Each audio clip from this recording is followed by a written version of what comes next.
Assalamualaikum warahmatullahi wabarakatuh. Alhamdulillahi rabbil alamin.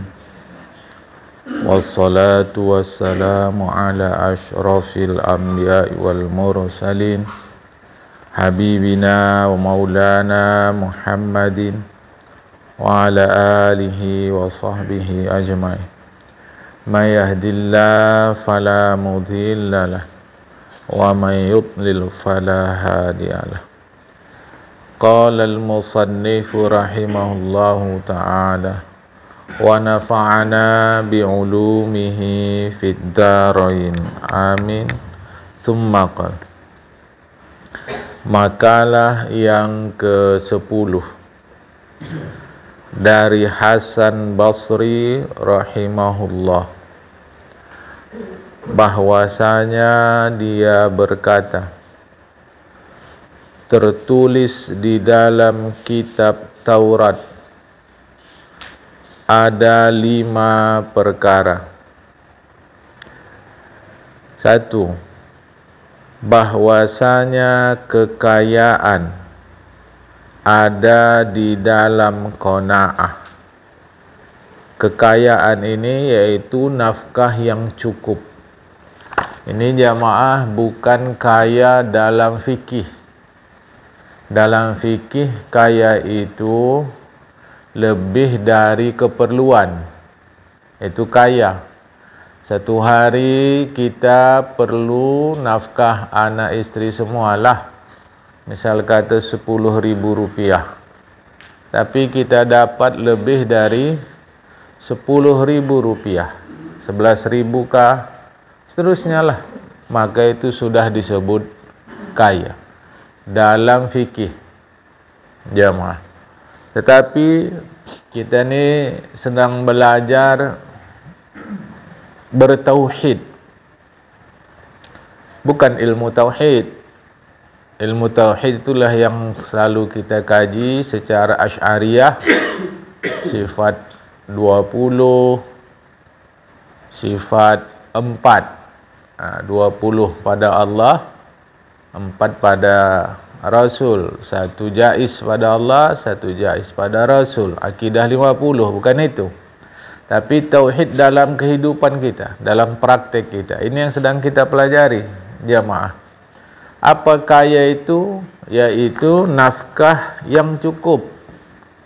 Cukup jamaah, cukup sudah. Yang diperlukan oleh tubuh kita ni asal cukup sudah, perlu, bukan mau. Nah, kaya itu, kekayaan itu ada dalam qanaah. Apa qanaah? Rela dengan pembahagian rezeki. Rela, ridha, puas jamaah. Dan tenang hati ketika tiada memiliki sesuatu yang disukai. Jadi ya sudah pas, sudah cukup. Zahir duit kita cukup untuk makan ini. Sudah rela jamaah. Tak bisa makan itu, hati tenang. Itulah kekayaan ada dalam qanaah. Bukan pahala ya. Pahala tidak boleh pernah merasa cukup. Pahala tidak boleh pernah merasa cukup. Jadi jangan dibalik-balik. Untuk keperluan zahir tubuh dia tak pernah merasa cukup. Tapi untuk pahala ini aja pun jadilah udah. Terbalik-balik. Terbalik-balik. Jadi kalau perlu dalam pengertian pahala tak boleh merasa cukup. Tapi perlu dalam pengertian tubuh kita cukup. Ini sudah cukup. Tak pernah lah awak makan ayam apa yang jual-jual sekarang ni, geprek. Ya, tak pernah lah awak makan ayam geprek. Tapi masih bisa makan? Masih, alhamdulillah. Qanaah. Ya awak mau juga macam orang-orang. Perhatikan kalimat. Awak mau juga macam orang-orang. Mau kan bukan perlu. Itulah yang buat pikiran pening tu. Kapan awak bisa macam orang-orang? Zahir. Hasil kerja kita tak cukup macam orang-orang. Tak cukup macam orang-orang. Zahir. Ya sudah, maka apa yang ada sekarang itulah dimanfaatkan. Jemaah. Dah faham ni? Jemaah. Jadi mau kaya, qanaah. Cuma itulah dipaham-pahamkan orang, qanaah ni merana, bukan. Nah, sekarang kita pakai qanaah dalam pengertian sekarang dulu. Ini kan pengertian agama supaya mudah. Qanaah itu selama masih bisa gunakan. Itu dulu. Nanti baru awak pakai cara barat. Selama masih bisa gunakan. Itulah qanaah. Dah. Awak pindahkan. Ada di Indonesia ini terjemahan dari bahasa Inggris. Daur ulang. Kalau pakai bahasa Inggris, recycle. Dah. Kalau dibilang daur ulang, kita merasalah tak enaknya lah.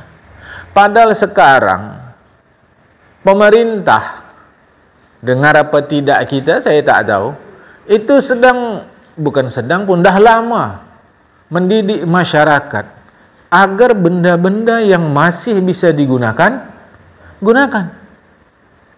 Tetapi dibuang orang, masuklah ke tong sampah. Maka ada gerakan daur ulang sampah.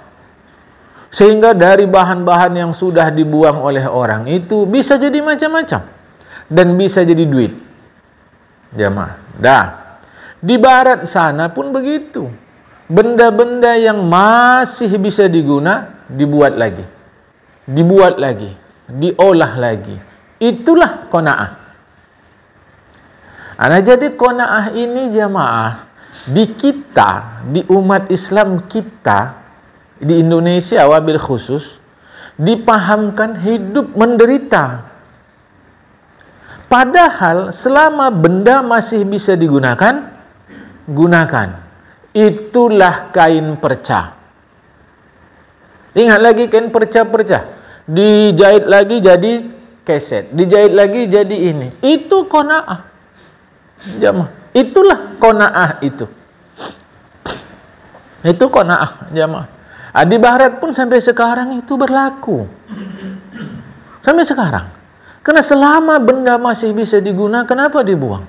Bahkan sisa nasi diambil, karena masih bisa dipakai. Jamaah, masih bisa dipakai. Tetapi dalam fikiran kita, kalau qanaah ini merana, hidupnya menderita. Qanaah aja awak, katanya. Padahal orang tua-tua kita dahulu ada ungkapan, asalkan ada, apapun pada. Asalkan ada, apapun pada. Yang mau dimakan nasinya atau wadahnya? Nasi. Kenapa sibuk kali mau makan di piring ceper? Aja mah. Di atas plastik tak bisa rupanya. Susah kali hati dia. Awak kalau makan di atas piring kayu gini enak kali rasanya. Mau dimakan kayunya. Sehingga berkelahi laki bini nak pergi beli piring promosi. Ini sedang jualan promosi ni, piring antik katanya. Nak dimakan antik tadi. Tidak jamaah, saya ingin ajak kita menjadi warga dunia. Jadi di dunia ini ada gerakan recycle. Benda-benda yang sudah menurut orang tak bisa dipakai, pakai lagi. Agama ajarkan, itulah qanaah. Tapi di kita tidak. Asal nampak baru, beli. Asal nampak baru, beli. Ini tak bisa lagi. Dah. Kecuali kalau kita tak mampu menggunakan lagi. Itu lain hal lah. Tak ada ilmu awak di sini. Banyak kain perca tapi tak bisa. Tak pandai awak menjahit, tak pandai ini. Lain hal lah. Itu lain hal. Tak perlulah pula kita menyiksa. menghukum diri kita. Memang aku ni tak betul ni, tak kona, tak perlu. Karena memang tak ada kepintaran, kepandaian kita di situ. Jadi ingat-ingat jamaah, jangan difahamkan qanaah ni tanda miskin, tanda susah. Justru qanaah tanda pintar, tanda cerdas, bersahabat dengan alam. Jadi qanaah asalkan ada apapun pada, selama masih bisa kita gunakan. Kalau dah tak bisa lagi, mau macam mana jamaah? Nah, kekayaan kata Imam Hasan Al-Basri ada di dalam qanaah. Kaya jiwa, kaya hati. So, sekarang tak satu dua kita tengok hartanya kaya raya, tapi jiwanya miskin. Sampai mobilnya berhenti di tengah jalan kerana nampaknya uang tercecer di situ, mau diambil dia. Jangan jemaah. Memanglah kalau tengok zahir itu uang 100.000, tapi kau kan kaya, udah naik mobil gini, untuk apa? Kalaupun mau diambil, biarlah mengambil yang tah di pinggir-pinggir jalan, tah saudara-saudara kita miskin yang lain. Ini bukan secara Islam dulu, jamaah, ya, secara kenyataan. Berhenti dia. Begitu berhenti, tengok ambil, rupanya uang monopoli, uang mainan anak-anak itu. Nyesal. Miskin hati, harta kaya, tapi hati miskin. Kita tidak boleh tawar-menawar. Kaya hati. Syukur-syukur Allah Ta'ala buat kita kaya zahir, jamaah. Ini harap difahamkan, ya. Kemudian yang kedua, keselamatan dari bahaya lidah ada di dalam uzlah, yaitu tidak bergaul dengan orang ramai. Lidah ini saghirul jirmi, kabirul jurmi. Lidah itu saghirul jirmi, jirim, bendanya kecil. Tapi kabirul jurmi, dosanya besar. Itu lidah, jamaah. Lidah ni kecil deh, tapi Masya Allah, yang damai jadi kacau dibuat dia bisa. Tetapi yang kacau bisa pula damai dibuat dia. Tolong kau ambil dulu bahagian yang paling utama dari hewan ni. Hidangkan itu untuk masakan kami, kata tuan, kata pembantu kepada pembantu. Ambilnya lidah. Tolong dulu kau ambilkan yang paling kurang baguslah dari tubuh hewan ni, masakkan untuk kami. Ambilnya lidah hewan tadi. Tuannya tanya, semalam kau suruh begini kau hidang lidah, sekarang kau suruh begini kau hidang lidah. Dijawab oleh pembantunya, tuan, lidah inilah yang kalau dia digunakan untuk baik, baiklah dia. Kalau digunakan untuk buruk, buruklah dia. Tergantung bagaimana cara kita menggunakannya. Maka keselamatan ada dalam uzlah. Uzlah ini tidak bergaul dengan orang ramai. Jamaah. Itu tapi ditolak orang. Nah, uzlah artinya menjauhkan diri. Jamaah, menjauhkan diri. Dalam satu-satu ketika kita mesti menjauhkan diri dari orang supaya lidah selamat. Sekarang gini, saya ikutkan hidup kita. Zahir kita lihat, tak mungkinlah kita jauh dari orang. Awak cari makan, awak mau bekerja, zahir dari situlah duit datang. Mau beli beras, mau beli gas. Gas pula payah sekarang. Beras pun katanya mahal, jamaah. Dari mana duit? Dari kerja, zahir situ. Kalau tak bergaul, tak bisa. Okey, kita ikutkan cara kita. Maka jawabannya, uzlahlah sekuasa mungkin. Sebatas kita untuk cari duit, carilah. Lebih dari itu, usahakan jauh dari orang. Kerana saat ini payah dapat lidah orang lurus. Walau rajin ngaji, rajin sembahyang, tunai haji umrah, bahkan alhamdulillah nampaklah kening tu pun hitam. Payah sekarang ni lurus cakap orang. Apa kabar bang? Itulah niat awak mau silaturahim. Apa kabar bang? Kaburlah kabar ni dah. Tengok. Tengok jemaah. Ngeluh dah. Coba dulu. Awak yang memantik dia. Memanglah kabarmu kabur. Tetapi secara tauhid, banyakan mana nikmat yang Tuhan berikan dari derita yang sekarang kita alami. Awak pun tak berani cakap gini di depan orang yang sedang mengalami musibah. Tak berani. Jamaah, kita mestilah hibur hati orang. Tetapi saya ingin tanya kita, mohon maaflah, sepanjang hayat kita, banyakan mana nikmat yang Tuhan berikan kepada kita, atau menurut kita musibah yang kita alami? Banyakan mana? Banyaklah nikmat. Jadi walaupun kabar kita kabur, marilah pandai-pandai melihat kasih Allah kepada kita. Lantas kita tanya, apa kabar bang? Kabur kabarnya. Tengok. Maka elokanlah lagi usah bercakap. Jadi uzlah menjauhkan diri dari manusia. Kalau gitu tak bergaul kita. Di kitab kata tak bergaul. Usah bergaul sama orang. Tapi kan tak bisa. Kita mau cari makan macam tadi. Maka bergaullah sebatas perlunya bergaul. Dah itu dulu. Baru saya masuk ke konsep uzlah. Jamaah, uzlah ini berperingkat-peringkat. Nomor 1, uzlah tubuh. Tak usah bergaul sama orang. Apa mungkin? Mungkin. Itu maka di sebahagian tariqat, dia kata 40 hari mesti ada di tempat tariqat dulu. Tinggalkan anak dan istri. Tapi orang tak faham. Dibilang orang, kalau gitu cuma mana tanggung jawab sama istri, sama anak, segala macam. Jamaah tabligh itu cara bertariqat, cara beruzlah. Keluar dulu 3 hari, keluar dulu 7 hari, keluar dulu 40 hari. Mana ada itu hadisnya? Memanglah hadis Rasul tegas katakan tak ada. Ini cara-cara guru membimbing kebersihan hati kita. Sekarang jawab, pagi ini jamaah yang hadir di pengajian ini, uzlah tidak nih? Lah uzlah kan tinggalkan istri yang tak bisa ikut, dan tinggalkan suami yang tak bisa ikut, tinggalkan anak istri yang tak bisa ikut. Uzlah. Ini uzlah fisik.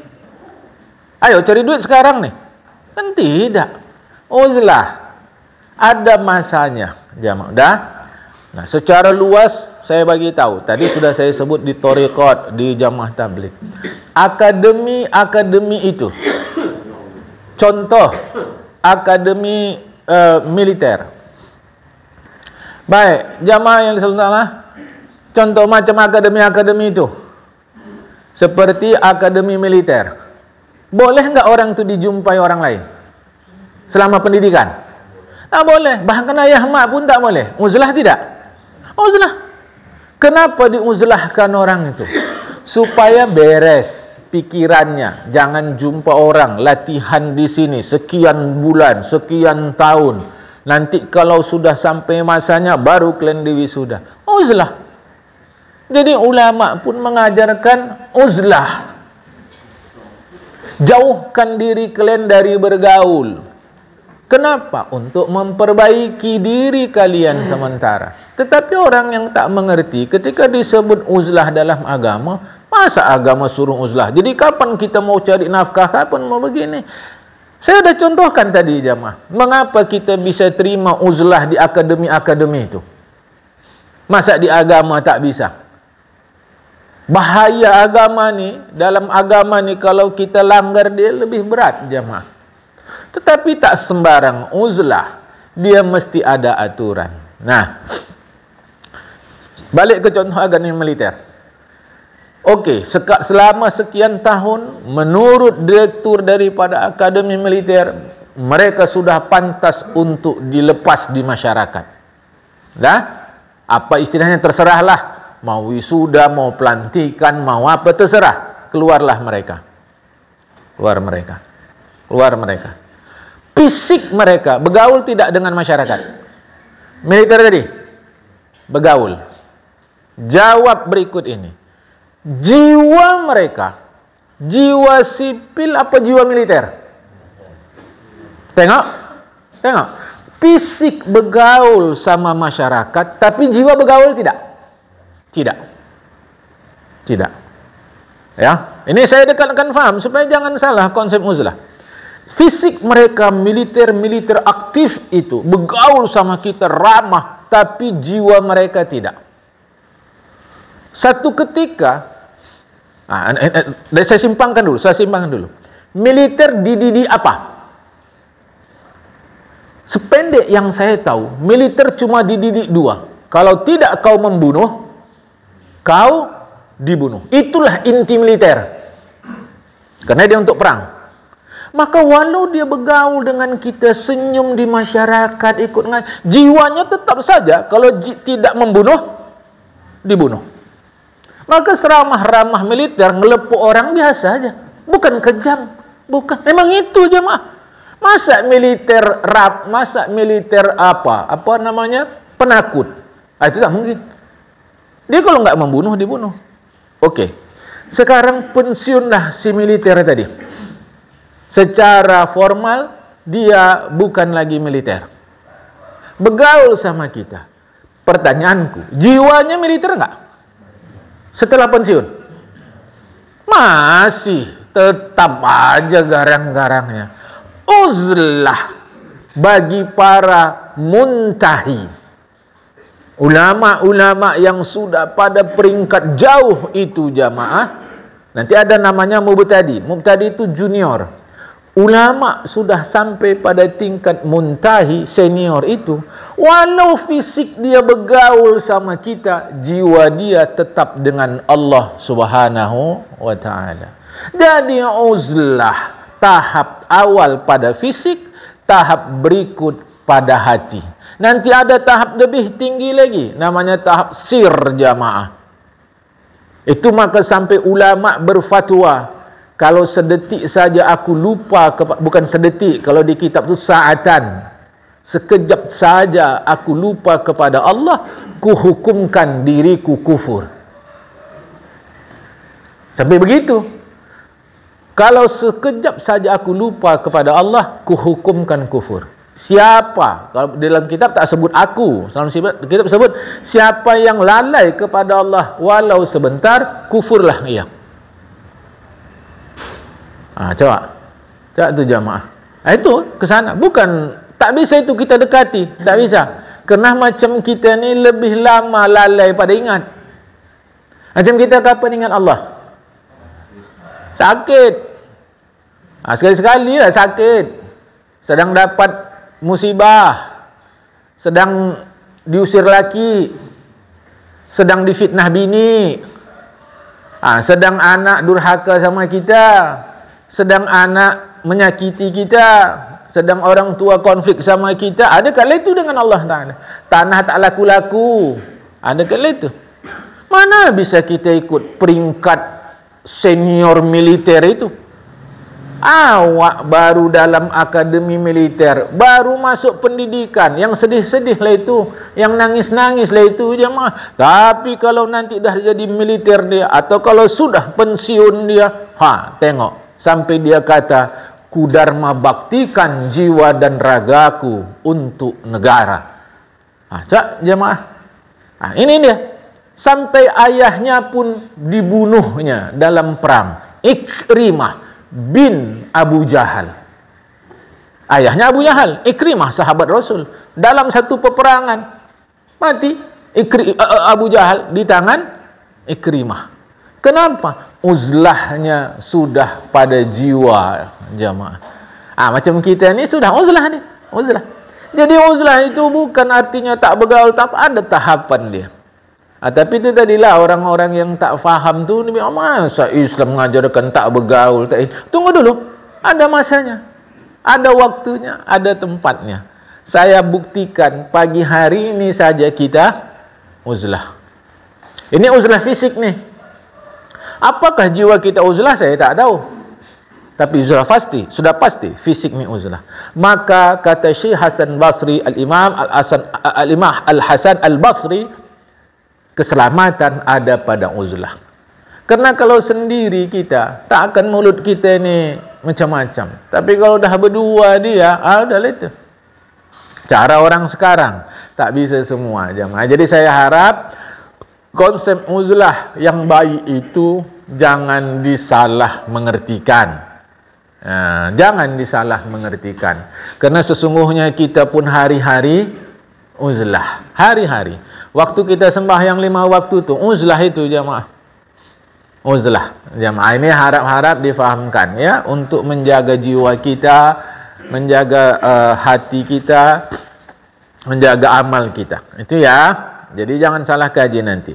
Kehormatan, yaitu kemuliaan, ada di dalam meninggalkan kemauan. Biasakan untuk tidak menuruti kemauan. Biasakan. Bukan salah. Kalau pada benda halal dia tak salah. Pada benda makruh dia salah tapi tak berdosa. Pada benda haram dia salah tapi berdosa. Biasakan. Kerana jemaah kalau sudah ikut mau, itulah nanti jadi tamak itu. Biasanya. Dari sini mau itu, mau ini, mau itu, mau ini, mau itu, mau ini, mau itu. Itu dapat menghilangkan harga diri. Dapat menghilangkan harga diri. Jemaah. Selalu harga diri orang hilang karena mau. Sedangkan dalam Islam, harga diri ini tinggi kali jemaah. Sampai sahabat ngamuk karena ada salah seorang muslimah pakaiannya ditarik oleh si Yahudi. Sampai ngamuk sahabat. Alhamdulillah saya ingat saya tak jadi perang. Harga diri dalam Islam itu tinggi sekali. Dihargai sekali. Tahu-tahu kita menjatuhkan. Kenapa mau? Bukankah orang-orang yang menjilat-jilat itu lebih karena memperturutkan mau? Baik-baik kau sama dia, nanti mudah-mudahan tak ada kerja-kerja dari dia. Kalimat baik beda dari baik-baik. Beda. Sama dengan dengar. Beda itu dari dengar-dengar. Awak dengar-dengar, itu beda aja mah. Berbuat baik, buat baik. Tapi dia buat baik-baik. Itu nanti ujung-ujungnya itu dalam prakteknya menjilat-jilat tuh. Jamaah. Demi apa? Kemauan. Ini hati-hati. Ya, ulama udah kata. Kehormatan, kemuliaan ada dalam meninggalkan kemauan. Dan bersenang-senang. Maksudnya kesempurnaan menikmati manfaat sesuatu. Apa yang dimaksud dengan bersenang-senang? Sempurna menikmati manfaat. Jadi bersenang-senang itu ada pada manfaat. Jamaah. Ini awak luas-luaskanlah faham ni. Sebab agama ni bagus sekali tapi kadang kita fahamkan susah jamaah. Kita dapat duit. Saya dapat duit. Pertanyaan saya, coba jawab. Yang kita perlukan duitnya atau manfaat duit? Manfaat. Kan manfaat jamaah. Okeylah, kita singkatkan penjelasan. Duit ini, duit yang kita dapat, kita mau gunakan beli beras. Okey? Kerjalah kita. Apa-apa kerja kita lah. Jamaah, sepi. Tadi malam saya duduk lama, nongkrong jamaah di kedai, tepi jalan. Kadang kalau pas sedang tidak mengaji, saya itu keluar, naik sepeda nongkrong. Orang jualan. Ada 1 jam jugalah. Apa kata dia? Sepi. Sebab isu begal. Orang lewat jadi tak singgah. Sepi kata dia. Kerana biasa saya duduk di kedai itu ramai dia orang beli. Payah pun awak mau bercerita sama dia. Ini sepi. Jemaah. Lama baru datang satu nanti orang beli. Alhamdulillah tadi malam terakhir saya nak pulang tu ada dalam 3 orang lah membeli. Jemaah. Sepi kata dia. Isu begal ni kata dia. Okey. Sepilah jualan kita. Sedangkan duit tadi untuk beli beras. Baliklah ke tauhid, Mungkin tidak. tiba-tiba pulang ke rumah ada beras? Tauhid nih, baru ke tauhid. Saya mau rangkai-rangkaikan hidup kita ini jemaah. Mungkin saja. Begitu pulang awak, saya pergi beras kurang. Saya pulang beras dah ada. Jemaah. Kena awak pergi mengaji, dari mengaji ni awak dapat duit. Udah awak ingat-ingat nanti untuk beras. Rupanya di rumah dah ada orang ngasih beras.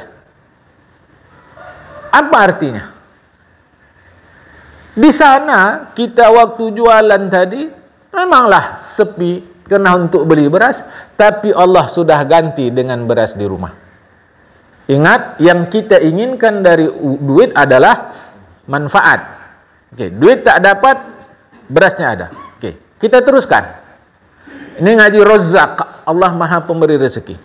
Duit tak dapat, beras pun tak dapat. Bisa tidak kita kenyang?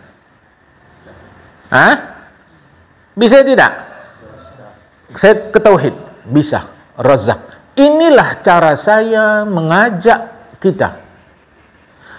Kuat luar, kuat dalam. Luar syariat, dalam tauhid. Memanglah syariatnya tak dapat kita duit tadi. Beras pun tak ada. Tapi insya Allah bisa kenyang. Bisa kenyang. Saya tak berani bilang pasti kenyang. Bisa kenyang. Pulang kepada tauhid. Okey, saya dibantah. Kita kalau sebelum makan cuci tangan enggak? Belakangan, saya sebut belakangan, ya hidup kita masing-masing lah. Kita selalu makan cuci tangan. Kalau tak cuci tangan, rasa macam ada yang kurang. Karena mesti bersih supaya sehat. Okey. Pagi ni lepas ngaji pagi ni pergi ke TPA, tempat pembuangan akhir sampah. Yang kerja-kerja di situ tu, di mana orang tu makan? Di situ makan. Kira-kira orang tu makan dikawani ribuan lalat tidak? Sekarang tanya sama orang tu, tanya sama kita, siapa yang lebih sering sakit? Ini saya mengajak kita tetap di syariat, tapi jangan lupakan tauhid. Kita tetap berusaha cuci tangan, tapi begitulah bijaksananya Allah Ta'ala. Kalau kalian sibuk-sibuk cuci tangan, kapan kalian secara syariat cari duit dari sampah ni? Untuk itu aku turun tangan. Walau ribuan lalat, kalian tetap kusehatkan. Saya sambungkan jamaah syariat dengan tauhid. Tapi cara kita jangan pula begitu. Nanti ada sampah situ, kat sampah tu awak makan. Sakit. Sakit, jemaah. Sakit. Nah, jadi apa senang? Apa senang? Dapat menikmati manfaat sesuatu. Itulah senang. Saya sebut dalam pengajian kita ni, ada ustaz di Medan sudah meninggal. Ustaz Hafiz Ismail. Hafiz Ismail, ya, dia mengajar dulu di Sanawiyah di Jalan Ismailiyah. Dia berceramah ke mana-mana. Salah satu isi ceramahnya itu saya ingat betul. Itulah enaknya ustaz-ustaz ini, kata dia. Apa? Ustaz-ustaz itu tidak memiliki, tetapi menikmati. Rupanya maksudnya waktu ceramah-ceramah model dulu, ustaz-ustaz itu kan dijemput, antar jemput pakai mobil. Ustaznya tak punya mobil, tapi menikmati mobil. Itulah kesenangan. Manfaat. Jangan pula gara-gara ngaji pagi ni yang biasa jualan tak jualan. Usahlah jualan, kau kata Allah ada di rumah adanya itu. Bukan itu maksud kaji kita. Bukan itu. Saya sedang mengingatkan kita. Senang itu adalah ketika kita mampu menikmati manfaat sesuatu, bukan memiliki. Awak miliki pun kalau tak bisa dinikmati, macam mana? Jemaah, awak miliki dia, tapi tak bisa awak nikmati. Untuk apa? Jemaah.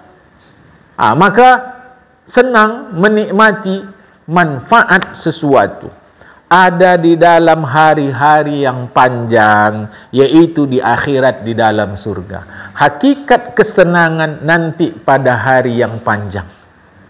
Kita di dunia ni 80, 90, 100 tahun dah selesai jemaah. untuk masa yang sekejap ini, tahan-tahanlah sikit. Ya, tak lama. Tak lama, jemaah.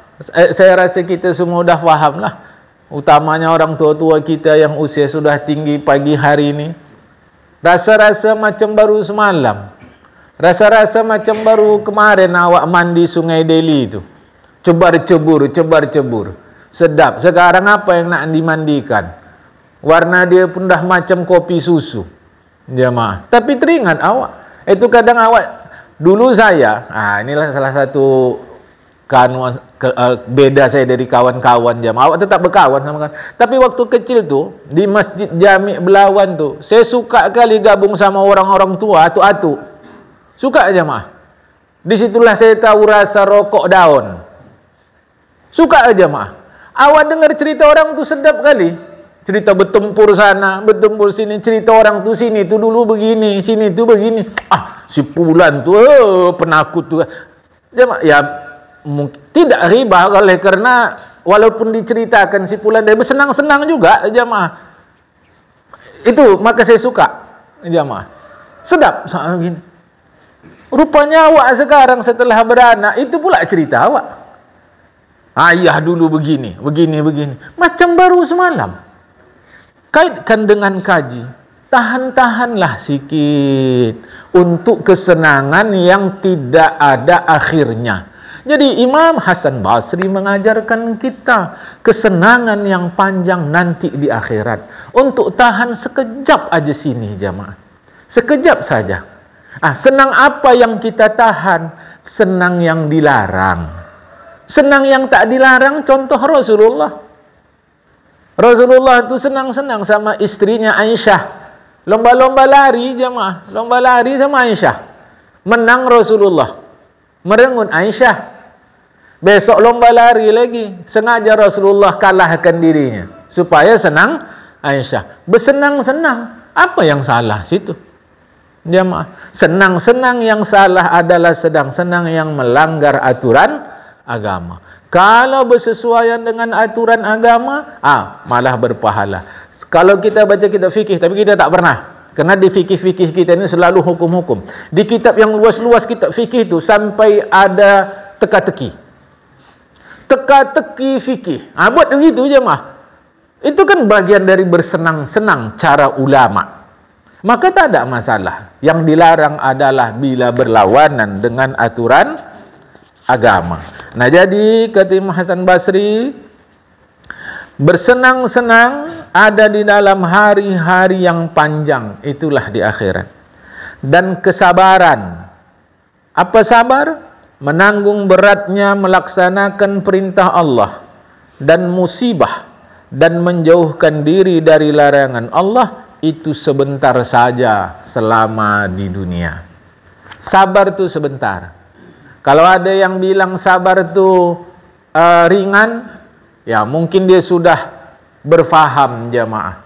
Tapi kalau ada sabar itu berat, lah memang latihan kita bersabar. Saya sudah ingatkan kita, sabar bukan tidak marah. Salah total. Sabar adalah tepat mengambil sikap. Itu sabar jamaah. Kalau ada yang bilang sabar enggak marah, salah. Kalau kita lewat induk ayam sedang jaga anaknya, awak lewat dekat dia, macam mana induknya? Marah. Apa tanda marahnya? Kepakkan sayapnya itu. Kepakkan sayapnya itu untuk jaga anaknya. Inilah sabar. Inilah sabar. Sabar adalah tepat dalam bersikap. Maka Imam Ghazali mengatakan ghadab, marah itu penting. Karena marah itulah yang menjadi himayah, pelindung diri kita. Kita kalau tak punya sifat marah, tak akan mampu melindungi diri kita. Maka marah itu penting. Lantas kok berlawanan dengan tadi? Marah baru dia salah kalau dia di depan, iman di belakang. Tapi kalau iman di depan, dia di belakang, itulah jadi sabar. Tepat dalam bersikap. Apa contoh Rasul? Rasul itu makhluk Allah paling penyabar, tapi dia pergi perang. Orang pergi perang marah tidak? Aja mah.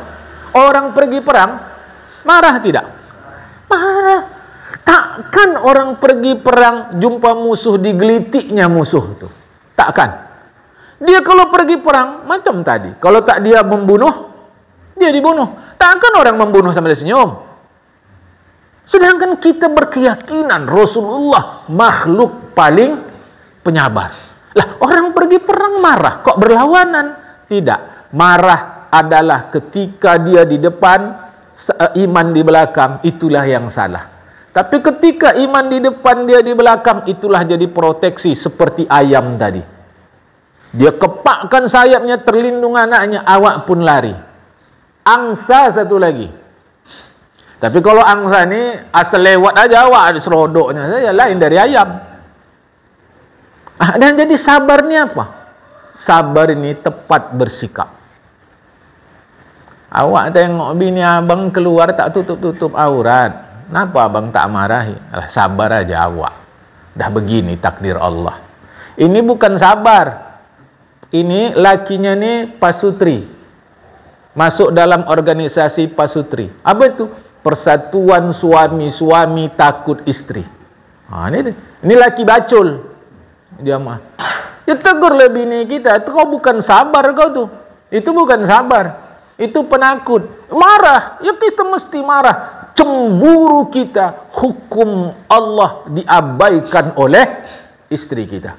Tapi marahnya ada. Dia diingatkan dia. Bukan maki-maki. Kalau maki-maki itu bukan marah. Itu marah-marah. Salah aja mah.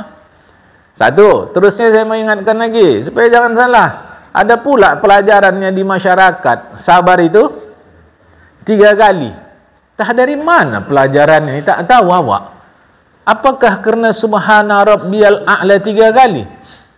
Tak ada pelajarannya dalam agama mak sabar tu 3 kali. Tak ada. Jamaah, tak ada, sama sekali tak ada.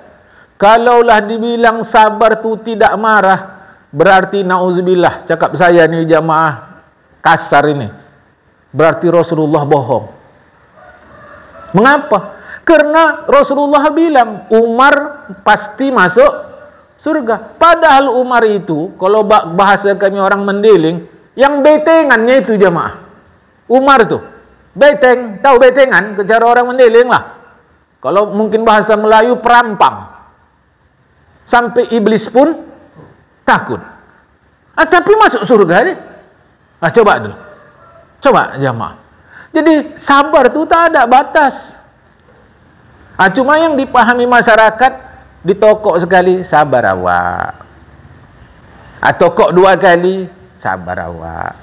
3 kali tokok, banting. Tak ada jamaah. Salah tu. Dah 2, 3.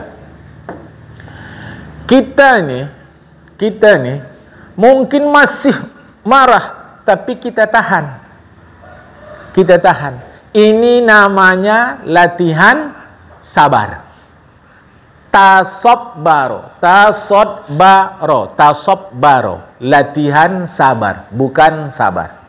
Bagus jamaah, itu udah bagus. Mudah-mudahan satu masa kita betul-betul sabar.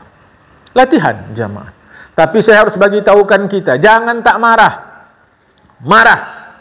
Tapi ingat, iman di depan, marah di belakang. Mudah? Tidak. Mengapa tak mudah menjadi sabar? Sebab hadiahnya surga. Takkan masuk surga semudah begitu saja jamaah. Nah jadi, kesabaran itu sebentar, kata Imam Hasan Basri. Sebentar, sabar itu sebentar jam. Selama kita di dunia ni saja. Tetapi karena hadiah walaupun sebentar, karena hadiah perlu upaya, maka bantulah saling sabar menyabarkan. Rujuk surat pendek Wal Asri. Ujung. Bismillahirrahmanirrahim. Wa tawasaw bil haqqi wa tawasaw bis sabr. Tawasaw itu artinya saling. Bantulah, bantu. Macam kita pula, terimalah nasihat orang untuk melatih kita sabar. Jangan pakai kalimat, kau pula nyabarin aku. Mama kau belum lahir, aku dah tinggal sini. Jangan gitu. Jangan gitu. Selama kita disebut manusia, selama itu kita mungkin silap. Jamaah, maka perlu saling menyabarkan, itu perlu. Tapi ingat, jangan pernah dipahamkan sabar tidak marah. Marahlah jamaah, tetapi marah di belakang, iman di depan. Ya, inilah 5 nasihat Imam Hasan Basri. Yang berikut ini kita baca, tapi karena sudah sering, saya insyaAllah jelaskan tak begitu luas. Makalah yang ke-11. Anin Nabi SAW, iktanim khamsan qabla khamsin. Rebutlah yang 5 sebelum terjadi yang 5. Ada sering ini jamaah, dan insyaAllah dah mudah. Syababaka qabla haramika. Masa mudamu sebelum masa tuamu. Maksudnya taklah dalam keadaan sanggup sebelum datang masa tuamu. Macam mana pun orang tua-tua saya ni di depan ni rajin ibadah, masih lebih enak anak-anak muda tu. Ini sedang mengaji, nanti ini ada yang ditegurnya pengurus musalla, tolong kecilkan nasi itu sikit. Dia tak bisa, dia kena pulang keroan. Ya mah. Memang begitu normal. Ingat surat Yasin. Bismillahirrahmanirrahim. Wa man nu'ammirhu. Ingat tu je. Normal. Tapi kalau muda dia, gesit ibadah tadi. Imam masjid, tua yang jadi imam, muda yang jadi imam. Memanglah yang tua ni lemak suara dia, tapi biasanya suara tu dah melemah dah, kurang semangat. Tapi kalau yang muda jadi imam, ngantuk pun awak, jadi memanglah jamaah sedang sanggup beribadahlah, jangan tunggu tua. Kita pula yang tua baru dapat hidayah, apa boleh buat? Sikapilah itu dengan betul. Macam kita yang masih muda-muda ni kan jamaah, walaupun usia kita tidak belasan lagi, sedang kuat ibadah. Jangan tunggu tua. Dulu kalau awak masuk masjid senang, kerana sebelah awak muda-muda, wangi-wangi. Udah begini kalau sembahyang subuh, pening kepala awak, bau balsam. Sini balsam, sini minyak angin, sini belum lagi nanti pas sembahyang, wajar, veteran dah. Jamaah, tak sedap. Itu guru saya sanawiyah dulu jamaah. Kalau orang tua-tua dah sembahyang katanya ada bacaan tambahan. Awal sanawiyah, budak-budak remaja mana mengerti.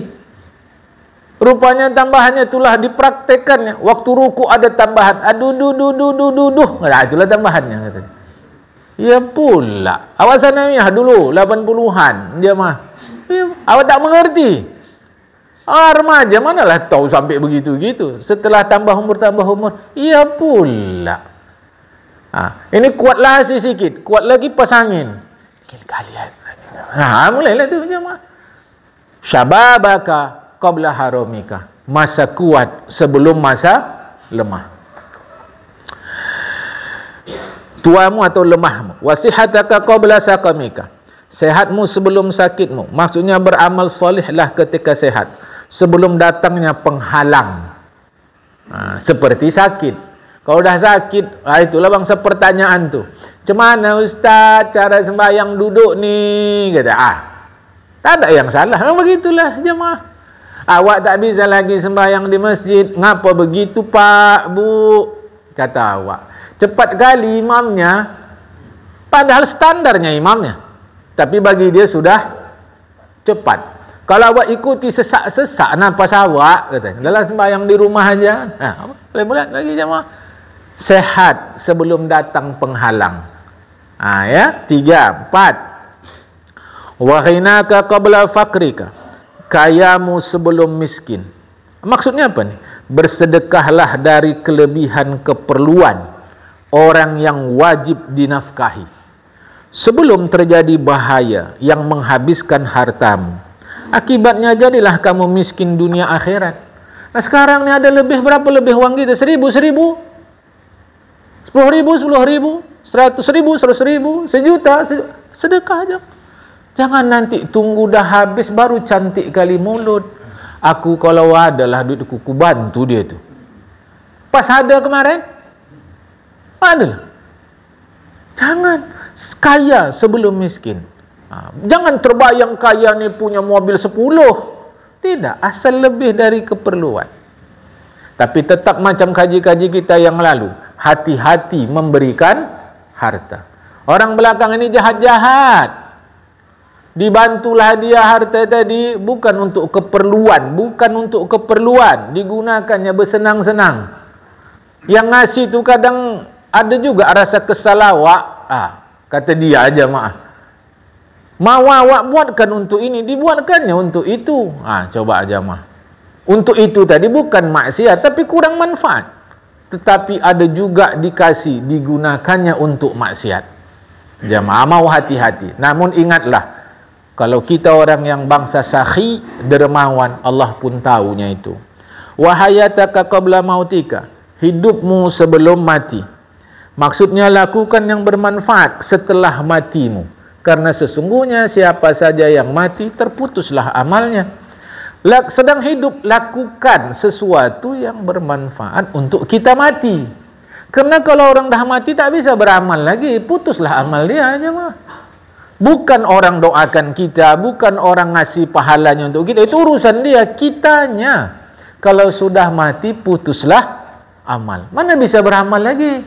Dah mati je Maka sedang hidup, lakukan apa saja yang bermanfaat untuk kita setelah mati.